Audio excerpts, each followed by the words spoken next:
Living an excellent life requires actually living according to virtue, not just having a theoretical understanding of virtue. One of the best ways to put virtue into action is through the practice of grace. Grace gives life to virtue and in the process moves you closer to the Creator.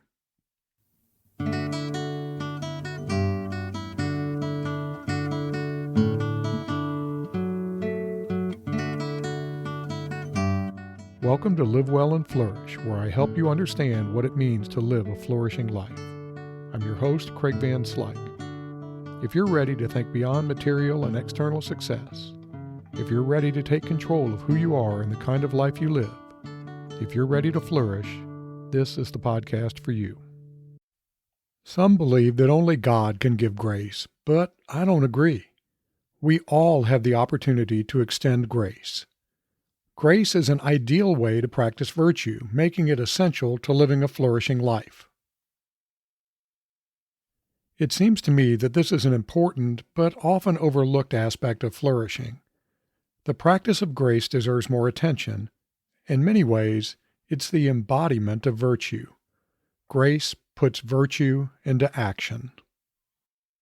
What is grace? Well, as is often the case, this is a fairly complicated question, and there are lots of perspectives on just what constitutes grace. Since it's my podcast, I'll give you my take. To me, the essence of grace is the idea of extending favor to someone when it isn't warranted. My view is probably based on the Christian notion of grace as the unmerited favor of God, but I think the basic concept goes beyond any particular religion or religion in general. Put simply, grace is unmerited favor. Often this takes the form of forgiveness. When you forgive someone, even though they don't really deserve it, you have practiced grace. But grace can take other forms, such as doing someone an unearned favor or extending unearned love. In many ways, it's similar to kindness in that true kindness is performed without a requirement of reciprocity. Grace isn't quid pro quo. It's a gift you bestow just because you're a good person. Why is grace important to flourishing? Well, flourishing, living a life of reason and virtue, requires the practice of virtue. As Aristotle put it, to become excellent, be excellent, or something like that. I'll talk more about how grace puts virtue in action in a moment. First, though, I want to bring up another idea, and one that I freely admit might be a little bit out there. Let's go back to the idea that only God can extend grace, which I rejected. What I disagreed with was the only part. I fully believe that God extends grace. To make this broader, I'm going to refer to the Creator from here on out rather than God. A benevolent Creator extends grace. After all, for most of us humans, it's kind of hard to say that we deserve the Creator's goodness. At least I can't make that claim.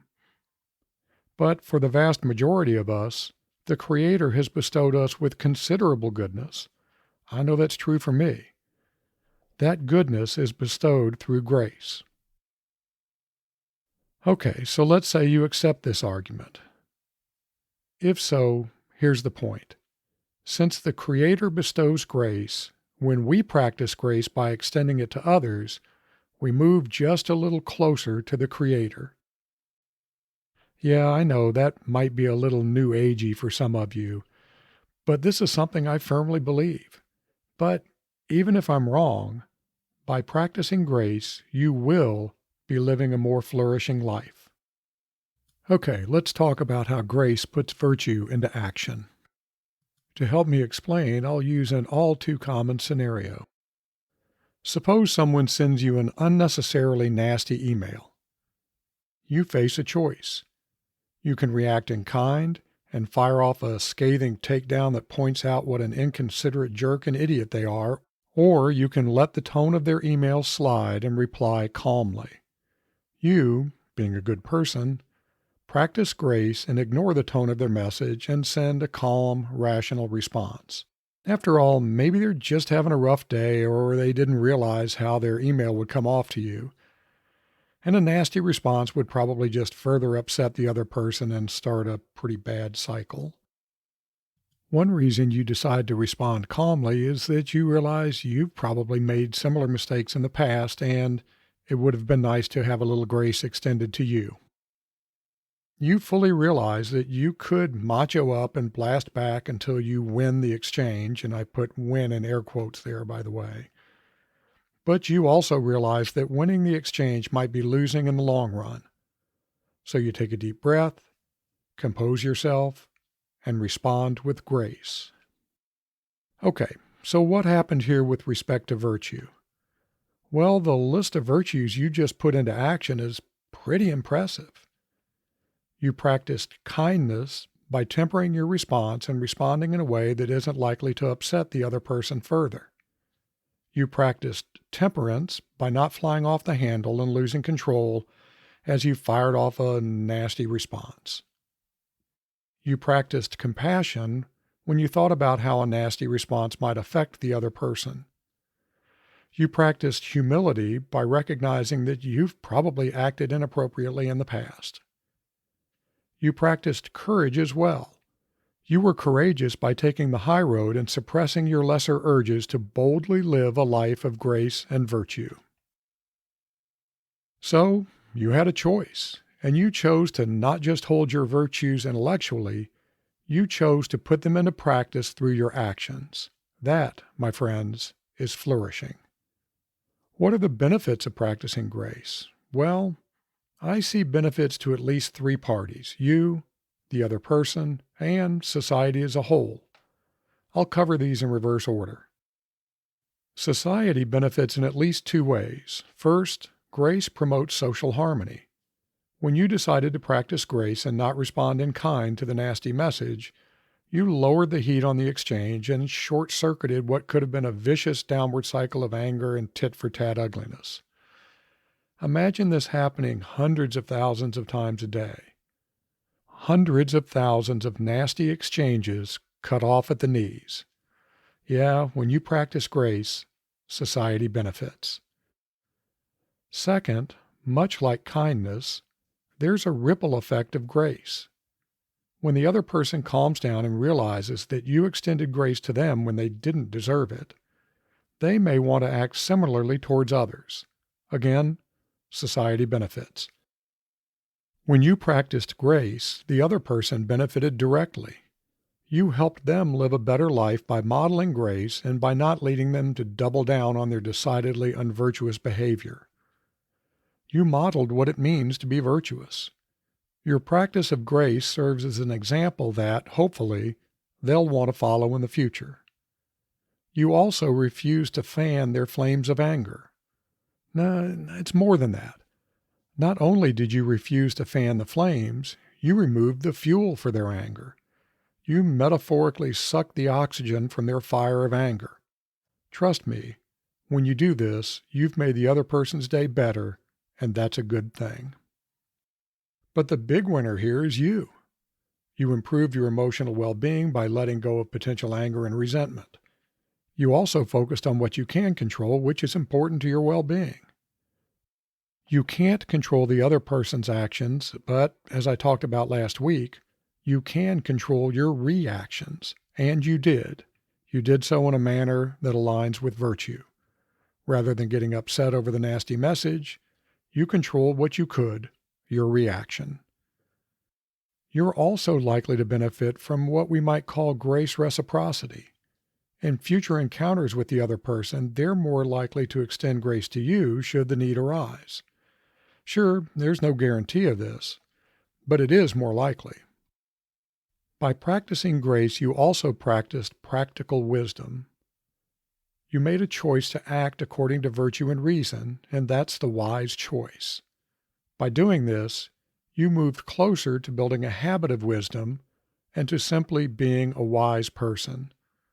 That is a huge benefit to your flourishing. There's more, though. By rising above the fray and staying calm, you also preserved your self-image as a good person. At least I hope that's your self-image. It should be if you're listening to this podcast. If you reacted harshly, you would have chipped away at that self-image, which is a bad thing. I'm going to take this a step further. You not only preserved your self-image, you strengthened it by providing yourself with tangible evidence that your virtue isn't just an intellectual activity, it's what you practice, it's what you actually do. Finally, and I think this is a huge benefit, you've set yourself up for what we might call self-grace. You're going to screw up in the future. To be human is to be imperfect, which is why we all need grace. By extending grace to others, you're more likely to extend grace to yourself when you do make mistakes. This is a powerful form of self-compassion, one that can help spur you to learn from errors rather than ruminate on them, which will let you grow and flourish. By extending grace to someone else, you're building a double virtuous cycle of grace, one between you and the other person, and, more importantly, between you and yourself. That's a pretty good list of benefits, don't you think? So there's not only a virtue-based argument for practicing grace, there's a rational argument as well, based on all those benefits. Your act of grace really didn't cost you much, but the payoffs were massive. So your act of grace hits both of the requirements for flourishing: acting according to virtue and acting according to reason. Before moving on to how you can better put grace into practice, I want to mention two other things. The first is a reminder to sign up for my email list. I promise it will be worthwhile in the very near future. To sign up, just go to livewellandflourish.com. The second thing is a warning. There should be limits to your grace. You don't have to be a doormat for everybody, just taking every proverbial punch they throw at you. There are times when you should act less gracefully for the greater good. Discerning when can be difficult, but knowing the proper limits of your grace is important. For example, if someone is constantly nasty over a long period of time, maybe you should just cut them off. Or maybe you should fight their fire with a bit of well-reasoned fire of your own. I can't give you a set of rules here. It's something you'll just have to learn through awareness and experience. There's also a special sort of qualified grace that's sometimes appropriate. For example, if I get a kind of nasty, disrespectful email from a student, I usually respond with a terse message that points out the consequences of their disrespect. Often, this is a good learning opportunity, as the student may not even realize how their message sounded. They often don't. Remember, the proper practice of a virtue requires finding the right middle ground, the mean, between the vice of excess and the vice of deficiency. So too much grace or too little grace is contrary to virtue. You have to find the right mean. All right, it's time for 3 things you can do this week to refine your practice of grace. My first thought is that you should begin building awareness by intentionally looking for opportunities to practice grace. Even during a mundane day, there are likely multiple opportunities to extend grace to someone. Smiling at someone who frowns at you, giving a wave and a smile to someone who cuts you off in traffic, not the middle finger wave though, letting a harsh remark from a colleague slide. There are all kinds of chances to practice grace each and every day. Even if you just notice these opportunities, you'll make progress. Awareness is the precursor to practice. Here's another idea. Each day, pick one grace opportunity and carefully analyze the costs and benefits of extending grace. Then determine whether extending grace was the proper thing to do. If not, how can you use your ability to reason and your virtue to respond in a way that is ultimately helpful, even if you don't practice grace? Do this for a week, and you'll start to build your ability to discern opportunities for grace in a way that enhances your flourishing.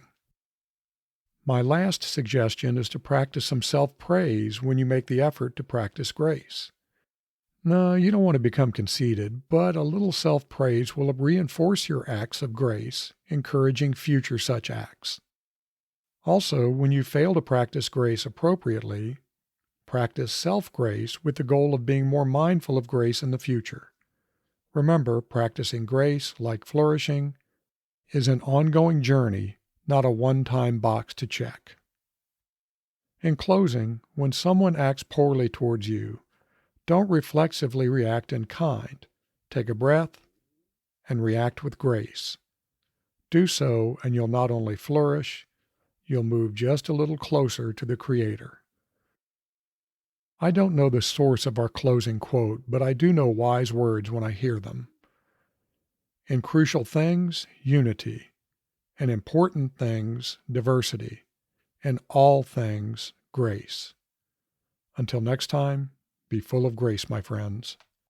I produce Live Well and Flourish because of my dedication to helping others live excellent lives.